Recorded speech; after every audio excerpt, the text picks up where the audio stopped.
perkembangan anaknya dalam baca tulis sangat lambat. Lah tapi kalau survei cepat enggaknya bagaimana Kak Ones melihat? Bagaimana kah?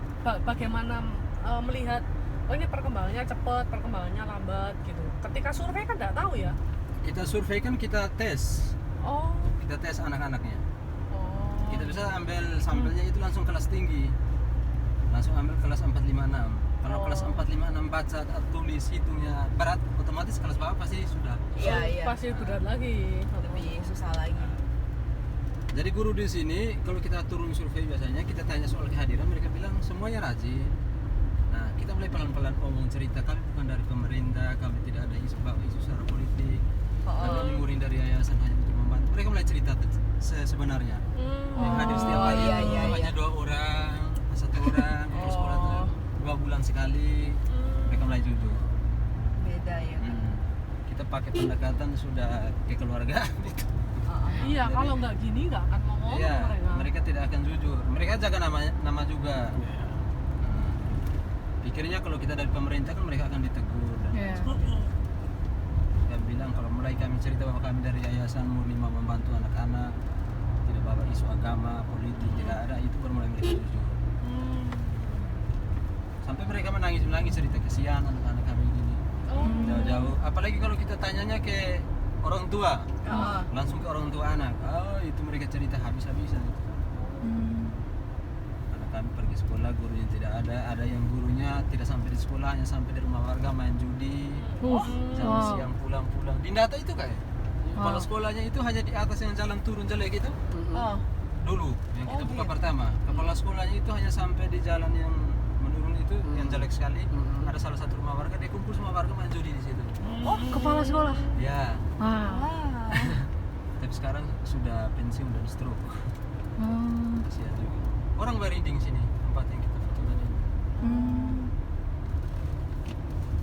Kalau di sini guru syaratnya apa? Kalau di kota kan misalnya harus sarjana pendidikan gitu. Kalau di sini sama juga kan. Tapi kalau yang kebanyakan guru-guru di sini UT kuliahnya. Apa? UT Universitas Terbuka. Mereka kebanyakan lulusan SMA, tamat SMA, terus mengajar dulu, ada pengalaman mengajar, baru kuliah. Jadi masalah utama juga sih itu, karena kemampuan mereka itu tidak sama dengan guru-guru yang memang kuliahnya basic guru itu. Jadi mereka kalau matematika dasar SD kelas 6, 5 tuh mereka sudah setengah mati mereka mengajar. Karena memang notabene mereka kuliahnya UT, 1 minggu ketemunya 1 kali. Terus SMA-nya SMA yang tahun tidak enak punya tahunnya orang tua kan?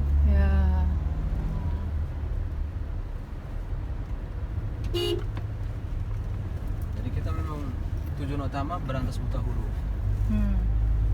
Ada kurikulum sendiri dari yayasan, sekolah-sekolah.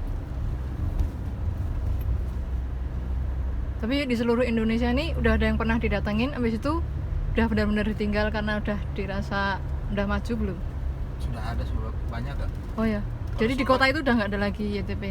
Di mana? Di kota itu udah nggak ada lagi YTP berarti. Di semua di manapun udah ada atau belum maksudnya? Kalau di tempat lain tidak ada lagi mungkin. Kalau di Sumba masih ada 1 di tengah kota. Itu kenapa sebenarnya orang dengar center di Sumba ini di tengah kota, kenapa? Padahal katanya rekrut guru pedalaman. Tapi kita buka titik pelayanan di situ karena dulu banyak anak-anak pemulung. Anak-anak pemulung yang keluarganya tidak mampu dan mereka kegiatan sehari-hari benar-benar mulung, kita lihat langsung gitu.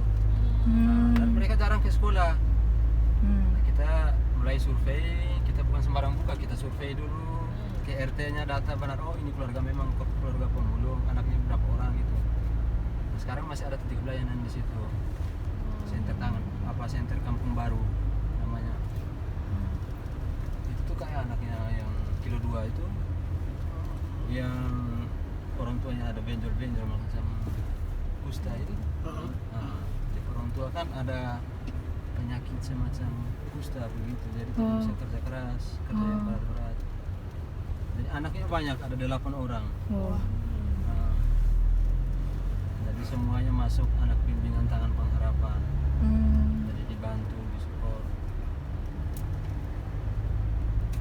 Di sini di Sumba Timur sendiri dulu 9 center Kak. Oh. Sekarang Kak? Sekarang sisa 3. Wih. Jadi yang 6 udah maju semua gitu ya? 6 ya maju menurut kita, karena kita prinsipnya begini Kak.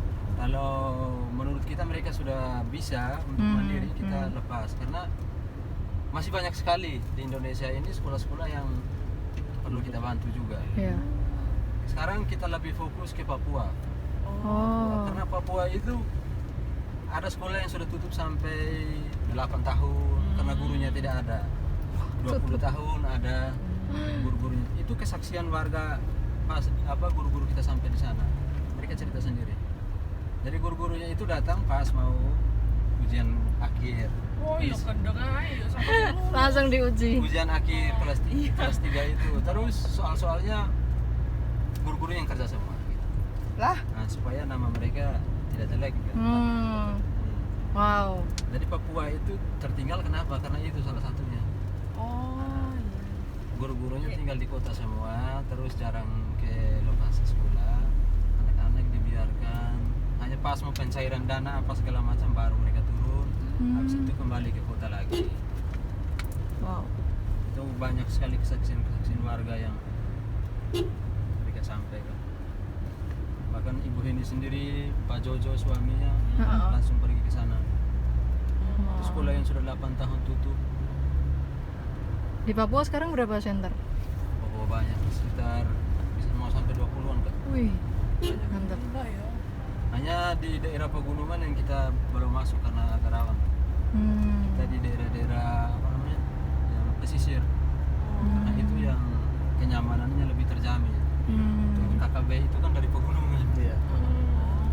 Negara. Nah, jadi kita semua memang ekstrim sih, harus nyebrang laut semua ke lokasinya.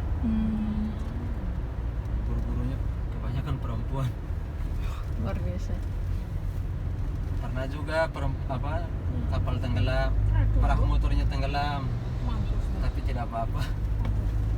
Pas badai mereka pas berlayar dari darat itu belum, pas di tengah dulu baru badai, hujan angin, mau menepi tidak bisa, jauh semua dari daratan. iya.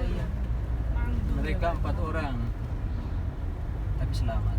Itu sendirian guru-guru aja. Gurunya ada 2 orang, guru Tangan Pengharapan. Itu ibu guru yang nanti kita ketemu di asrama.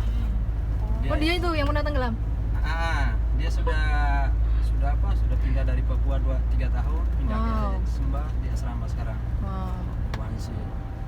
Dia dengan temannya Bu Jenny sekarang di Jakarta, kantor pusat tarik di Jakarta. Karena itu tenggelam mereka. Ngeri sekali. Mereka sudah buang semua barang-barang, kan pakai sampan spill kecil itu. Bukan spill sih, sampan yang kecil. Fiber. Itu bener-bener. Barang-barangnya mereka sudah buang semua ke laut supaya ringan kan? Terus mereka sendiri juga bingung tuh ya. Iya, hanya memang yang nakoda itu, kemudi itu, perahu itu kan memang orang lokal ahli hebat toh. Jadi dia tidak panik, dia selamatkan ibu-ibu. Dia yang tenang-tenang saja. Mereka kuat berenang berjarak berapa saja. Jadi dari lokasi tenggelam itu berenang ke tepi? Mereka pegang di sampan, Oh. tidak berenang. Mereka balik lagi itu perahunya, lanjut lagi ke cari tempat ini untuk menepi. Wah itu ngeri, saya saja tidak berani mereka. Iya. Ini masuk air laut macam buang